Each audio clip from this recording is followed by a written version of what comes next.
Dahan-dahan, nabubunyag ang mga nakatagong lihim ng mga gerilya. Sa loob ng maraming taon, itinago nila ang sarili sa likod ng kapangyarihan at takot. Ngunit ngayon, isa-isa nang nalalaglag ang kanilang mga maskara. Bawat katotohanang lumilitaw ay lalong nagpapakita na sila'y lubog sa kasalanan at pagtataksil. Marami ang nagulat kung bakit ang lalaking minsang kontrolado ni Roberto sa pamamagitan ng pera ay biglang tumalikod laban sa kanya. Si Roberto, nakilala sa kakayahang manipulahin ang impluensya at damdamin, ay ngayoy natatakot. Alam niyang kapag nagsalita ang taong iyon, guguho ang lahat ng kasinungalingang itinayo niya. Sa kabilang panig, naniwala sina Ramon at mga kaibigan ni Tanggol na iyon na ang huling sandali ni Tanggol. Nakita nilang bumagsak ang kanyang katawan, duguan at halos wala ng buhay. Puno ng takot at panghihinayang ang dibdib ni Ramon. Siya, na matagal nang naging gabay at halos ama kay Tanggol, ay hindi matanggap na maaaring mawala ang batang kanyang ipinagtanggol. Namutawi ang luha sa mga mata ng mga kasama ni Tanggol. Ang ilan ay lumuhod sa kawalan ng pag-asa. Sa kanilang mundo, bihira ang himala. Mas karaniwan ang kamatayan. Ngunit, si Tanggol ay hindi basta sumusuko. Sa kanyang loob ay tila naglalagablab ang kakaibang lakas. Isang buhay na paulit-ulit na bumabalik mula sa gilid ng kamatayan. Bagaman, puno ng sugat at sakit ang kanyang katawan, patuloy na tumitibok ang kanyang puso. Patuloy na lumalaban ang kanyang espiritu. Nang malaman ni Ramon na buhay pa si Tanggol, hindi niya alam kung iiyak sa tuwa o mangangatog sa takot. Ang mabuhay ay hindi nangangahulugang ligtas. Lalong lumiliit ang kanilang mundo, at mas naging malaking target sila ng mga kaaway na handang burahin ang kanilang pag-iral. Habang naghahanap sila ng masisilungan, hindi nila namalayang ang lugar mismo ang magiging bitag. Mabigat ang katahimikan sa bawat sulok, para bang may mga matang nakatingin sa kanilang bawat galaw. Si Tanggol, bagaman sugatan, ay sinubukang basahin ang paligid. Ang hangin ay may dalang kakaibang lamig, tanda ng paparating na panganib. Nagpanggap na matapang ang kanyang mga kaibigan, ngunit ipinagkanulo sila ng kanilang mga mata. Anumang oras ay maaaring sumabog ang impyernong humahabol sa kanila. Samantala, sa isa pang madilim na sulok, tahimik na naghahanda si Rocky Boy ng kanyang plano ng paghihiganti. Ang puot at galit na matagal niyang kinimkim ay unti-unting nagiging apoy. Apoy na muling magbabago ng lahat. Ganap na malinaw ang isip ni Rocky Boy. Wala nang puwang para sa awa o pag-aalinlangan. Para sa kanya, lahat ng kasama ni Tanggol na nagtatago sa pugad ay hindi lamang mga target, kundi bahagi ng kanyang personal na misyon. Nais niyang takpan ang mga sugat ng nakaraan sa pamamagitan ng karahasan, naniniwalang ang dugo ng pinakamalalapit kay Tanggol ang tanging lunas sa kanyang matagal ng puot. Bawat hakbang ay planado ng may katumpakan, naghihintay ng tamang oras at pinakamahinang sandali ng kanyang mga kaaway. Samantala, nananatiling nakatago ang mga lihim ni Roberto, ngunit sa loob niya'y nilalamon siya ng takot. Alam niyang wala na sa kanyang kontrol ang lahat. Ang mga taong minsang inalipin niya sa pamamagitan ng pera ay maaari na ngayong maging sanhi ng kanyang pagbagsak. Puno ng galit at pangamba ang kanyang mga mata, sapagkat sa kanyang mundo, ang pagkawala ng kapangyarihan ay mas masahol pa kaysa kamatayan. Habang papalapit ang banggaan ng kapalaran, lalo pang tumindi ang tensyon sa bawat hinga ni Tanggol, sa bawat panalangin ni Ramon, at sa bawat hakbang ni Rocky Boy patungo sa madugong plano. Ang katahimikan ay nababasag sa mahihirap na pasya, mga pasyang magtatakda kung sino ang mabubuhay at sino ang tuluyang mawawala. Sa madilim na mundo ng Quiapo, walang katiyakan ng bukas, tanging sakit, tapang, at marupok na pag-asa ang patuloy na lumalaban sa mga anino. Sa gabing iyon, puno ng kumpiyansa si Rocky Boy sa kanyang plano. Kabisa niya ang bawat iskinita, bawat madilim na daan, bawat tahimik na sulok. Sa kanyang isip paulit-ulit na naglalaro ang tagpo ng tagumpay. Ang sandali kung kailan sasabog ang matagal ng kinimkim na puot. Muli niyang naisip ang pagsusuot ng maskara, ang maskara ng halimaw na may sungay na minsang nagbigay sa kanya ng tapang at proteksyon. Naniniwala siyang sa likod ng maskara ay mawawala ang kanyang pagkakakilanlan at sa mga makakakita sa kanya ay sisibol ang takot. Sa katahimikan ng gabi, habang ang hangin ay may dalang babala, tahimik na umusad si Rocky Boy. Bawat hakbang ay may bigat ng mga pasya at taon ng galit na naghihintay sumabog. Habang lumalalim ang gabi at tinatakpan ng dilim ang lahat, napansin ni Ramon ang isang anino na gumagalaw malapit sa kanilang kampo. Sanay ang kanyang mga mata sa panganib, at agad niyang nakita ang kislap ng kutsilyo sa kamay ng estranghero. Walang pag-aatubili, kumilos si Ramon. Sa isip ni Ramon, iisa lamang ang layunin, iligtas ang lahat, lalo na si Tanggol na nakahandusay pa ring walang malay. Agad niyang itinaas ang baril at nagpaputok.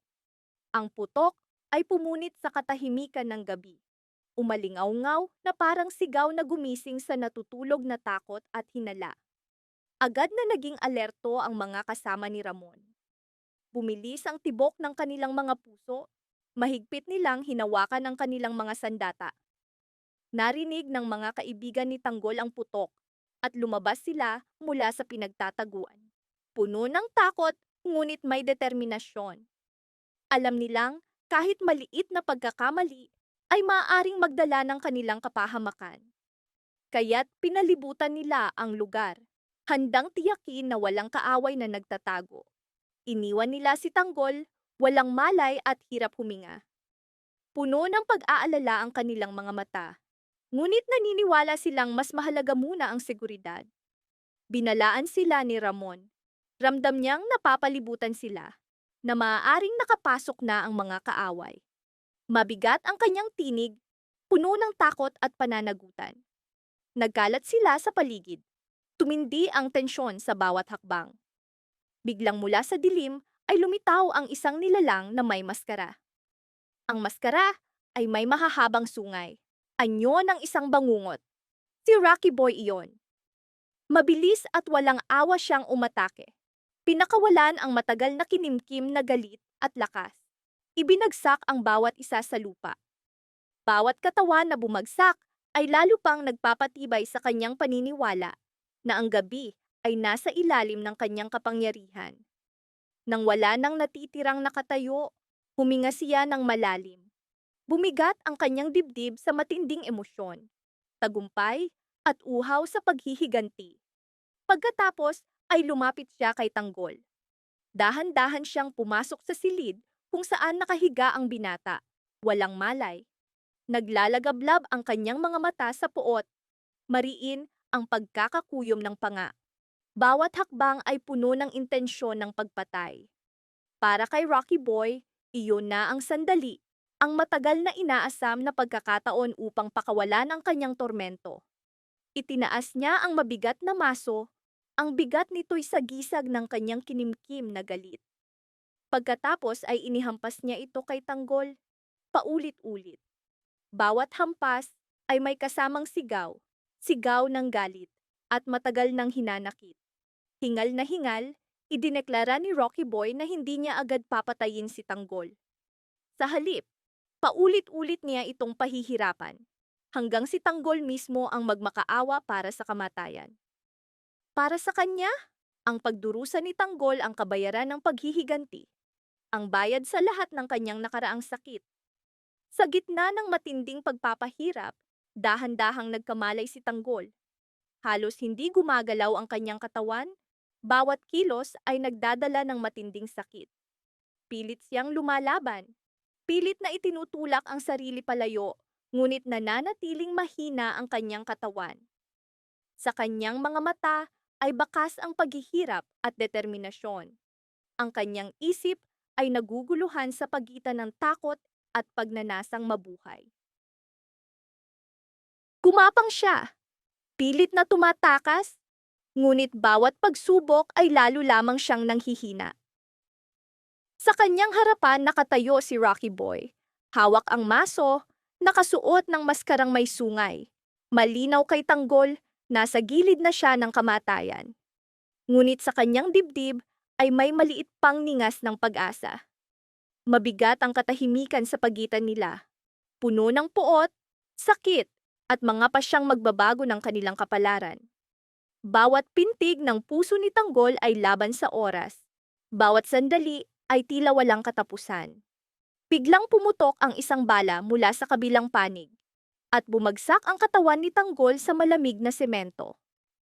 Dahan-dahang dumaloy ang dugo mula sa kanyang tagiliran. Ramdam ni Tanggol hindi lamang ang sakit ng sugat, kundi ang bigat ng mga pasyang matagal niyang iniiwasan. Sa bawat hinga, bumabalik ang alaala ng kanyang katahimikan. Nang mga sandaling hinayaan niyang lumalim ang mga tunggalian, at ang pangalang patuloy na bumabagabag sa kanya na parang sumpa. Guerrero, sa di kalayuan nakatayo si Santino. Nanginginig ang kanyang mga kamay, hindi sa galit, kundi sa takot, panghihinayang at pagbagsak ng loob. Hindi niya kailanman inisip na ang balang dapat magligtas ay magiging simula ng mas mabigat na trahedya sa pagitan niya at ni Tanggol. Ang kapatid na minsan niyang iniwan, ngunit hindi kailanman tuluyang nakalimutan. Habang binubuhat si Tanggol para gamutin, nanatili si Santino sa tabi ng mga kabaong nina Erika at ng kanilang anak. Lumuhod siya, tuyong mga mata, tila naubos na ang lahat ng luha sa kanyang dibdib. Si Erika, ang babaeng minsang nagpatibay ng kanyang paniniwala na maaari pa siyang maging mabuti, ngayoy nakahimlay sa walang hangganang katahimikan. Ang kanilang anak, na hindi man lang niya nayakap, ay maagang pumanaw, isang pagkawala na hindi niya matanggap. Bawat kandilang nagliliyab sa burol ay paalala ng mga pangakong naputol, mga salitang hindi nasabi, at mga sandaling duwag siyang nanahimik, na bigong ipaglaban ang kanyang pamilya. Biglang bumukas ang pinto at pumasok si Miguelito. Matigas ang kanyang mukha, naglalagablab ang kanyang mga mata sa puot. Walang pag-aatubili niyang hinila si Santino palayo sa kabaong, sa harap ng mga nakikiramay. Sa matatag na tinig, idineklara niya, wala ng karapatan si Santino na magdalamhati. Diretsahang isinisi ni Miguelito kay Tanggol ang pagkamatay ni Erika at pati na rin kay Don Gustavo na matagal nang haligi ng kanilang pamilya. Ngunit hindi doon natapos ang kanyang galit. Isinama niya si Santino, iginiit na anuman ang mangyari. Si Santino ay kapatid ni Tanggol at dahil sa dugong iyon, hindi siya kailanman magiging inosente. Bawat salita ni Miguelito ay bumasag sa loob ni Santino. Nais niyang sumigaw, ipagtanggol ang sarili, sabihin na hindi niya kailanman ginusto ang lahat ng ito, ngunit nanaig ang katahimikan. Sa kanyang puso, ang mga paratang ni Miguelito ay tila malupit na katotohanan. Hindi man siya direktang naging sanhi ng kamatayan ni na Erika at ng kanilang anak, ngunit ang kanyang mga nakaraang pasya ang naglatag ng daan tungo sa trahedyang ito. Samantala, sa kabilang panig ng lungsod, iniimbestiga ni na Chona at Pungay ang lalaking inaresto dahil sa tangkang pagpatay kay Vice-Alcalde Roberto. Ang lalaki, nakaposas at basang-basa ng pawis, ay nanginginig sa takot. Sa unay itinanggi niya ang lahat, ngunit sa walang tigil na pagtatanong ni Chona at sa matalim na titig ni Pungay, tuluyan siyang gumuho. Inamin niya, binayaran siya upang barilin si Roberto, hindi upang patayin, kundi upang magmukhang biktima si Roberto sa mata ng publiko. Ang salaysay ng lalaking inaresto ay naglantad ng madilim na laro ng politika sa likod ng kapangyarihan. Ayon sa kanya, matapos ang sunod-sunod na kabiguan ng administrasyon ni Roberto, kailangan nitong makuha ang simpatiya ng publiko upang muling makabawi. Ang bawat salita ng kanyang pag-amin ay nagbukas ng katotohanan, isang sistemang puno ng manipulasyon at kasinungalingan. Hindi nag-aksaya ng oras si Pungay. Agad niyang kinunan ng video ang buong pag-amin. Para sa kanya, ito'y matibay na ebidensya ng pagkakasangkot ng mga gerero. Idinagdag pa ng lalaki na isang general ang nangakong palalayain siya kapag nagtagumpay ang plano. Ngunit ngayon, malinaw na siya'y iniwan sa gitna ng laban. Pinasag ni Roberto ang pangako at ang kawalan ng pag-asa at takot ay tuluyang lumamon sa kanya. Habang nakikinig si Pungay, bumalik sa kanyang alaala ang kanyang ama, si Mauro, ang taong minsang nagsakripisyo, umako ng kasalanang hindi kanya, upang iligtas ang pangalan ng Guerrero sa kahihiyan. Ang parehong kwento ng pangako at pagtataksil ay muling nauulit, at ngayon, mas malinaw kaysa dati. Ang sistema ay patuloy na dinudurog ang mga inosente. Dahan-dahang nabuo sa isip ni Pungay ang tanong na matagal niyang iniiwasan. Ito na ba ang simula ng pagbagsak ng mga gerero? Ang video sa kanyang kamay at ang ebidensya mula kay Kailusyo ay maaaring maging huling pako sa kabaong ng makapangyarihang angkan. Ngunit alam niyang hindi magiging madali ang laban. Matagal nang namuno ang mga gerero mula sa anino, at bawat pagbubunyag ng katotohanan ay may kaakibat na panganib. Habang lumalalim ang gabi, bawat tauhan ay nanatili sa sariling sugat, hindi lamang sa katawan, kundi sa kaluluwa. Si Santino ay lumubog sa panghihinayang at dalamhati. Si Tanggol ay nakahimlay sa gilid ng buhay at kamatayan. Hinaharap ang mga kasalanang hindi niya matakasan. Si Miguelito ay naglalagablab sa galit, uhaw sa hustisya. Sina Chona at Pungay ay may hawak na katotohanang kayang baguhin ang lahat. At sa likod ng lahat, si Vice Alcalde Roberto at ang mga gerero ay unti-unting nawawala ng taguan. Nagbanggaan ang mga pangyayari, nagbunyag ng mas malalalim na misteryo, at itinulak ang lahat tungo sa pasya. Saang panig sila tatayo kapag lumitaw ang buong katotohanan? Bawat katahimikan ay sigaw, bawat tingin ay banta. Ito ang kanilang mundo, isang mundong hindi nagpapatawad, isang kwento na naghihintay kung sino ang mababasag at sino ang tatatag. Para kina Tanggol, Ramon, Santino, Igor, Miguelito, Hector Victorino, Rocky Boy at Pungay, ang mundong kanilang ginagalawan ay puno ng karahasan, sakit, takot, at mga pasyang kayang sumira ng buhay. Sa bawat hakbang, lalo pang bumibigat ang panganib at lalim ng emosyon, dahan-dahang nilalamon sila. Nanatiling nakabitin ang tanong, maaabot ba ni Pungay si Rocky Boy bago matapos ang laban ni Tanggol? Hindi lamang ito usapin ng oras, kundi ng kapalaran, katapatan, at sakripisyo. Sa isang madilim at makitid na eskinita ng Quiapo, nasaksihan ni Igor ang tagpong hindi niya malilimutan. Basang-basa ng pawis, nanginginig. Hindi lamang sa takot, kundi sa galit at puot. Sa harap ng kanyang mga mata, walang awang itinaboy ni Miguelito ang kanyang anak na si Santino at binugbog ng walang habag. Bawat suntok na tumama sa katawan ni Santino ay parang kulog na dumadagundong sa dibdib ni Igor. Nais niyang sumigaw, lumaban, ipagtanggol ang anak, ngunit tila naging bato ang kanyang katawan. Mahigpit na hawak ng mga gerero ang kanyang leeg. Ang malamig na bakal at banta ng kamatayan ang pumigil sa kanya. Sa bawat higpit, lalo pang sumisikip ang kanyang dibdib. Napuno ng luha ang kanyang mga mata, hindi dahil sa kahinaan, kundi sa kawalan ng magawa. Isang ama na palaging lumalaban para sa pamilya, ngayoy napilitang tumayo at panoorin ang anak na pinahihirapan. Sa kanyang loob, ang konsensya at puso'y sumisigaw. Ito ang sandaling mag-iiwan ng sugat sa kanyang kaluluwa magpakailanman. Samantala, tiniis ni Santino ang bawat hampas. Sa tuwing siya'y bumabagsak sa lupa, may bagong apoy na sumisibol sa kanyang dibdib.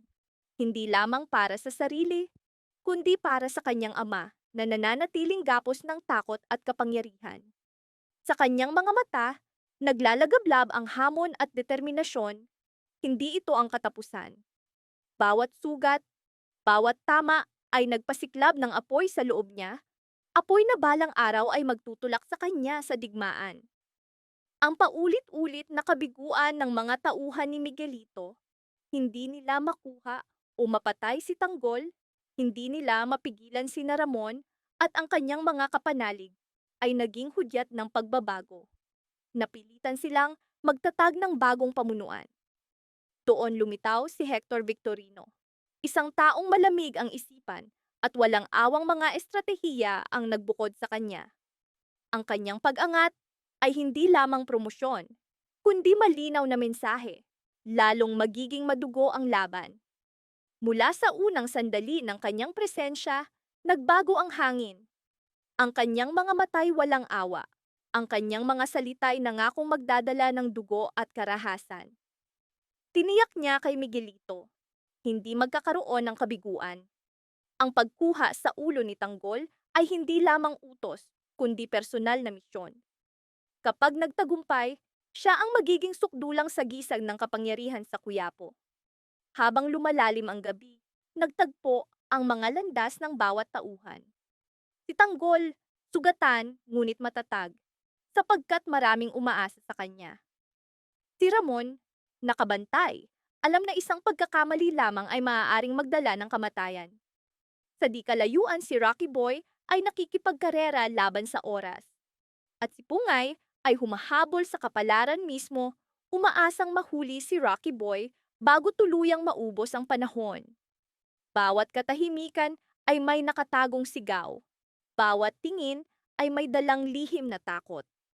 Ang Quiapo ay naging malawak na entablado, kung saan bawat isa'y kailangang pumili, lumaban o malunod sa pangamba. At sa gitna ng lahat, isang mabagsik na katotohanan ang isinilang. Walang lalabas na hindi sugatan mula sa digmaang ito. Sina Tanggol, Igor, Santino, Miguelito, Hector Victorino, Ramon, Rocky Boy at Pungay, bawat pasya nila'y magpapaliyab ng mas matinding tunggalian. Isang tunggaliang ang kabayaran ay hindi lamang dugo, kundi pati ang kanilang mga kaluluwa.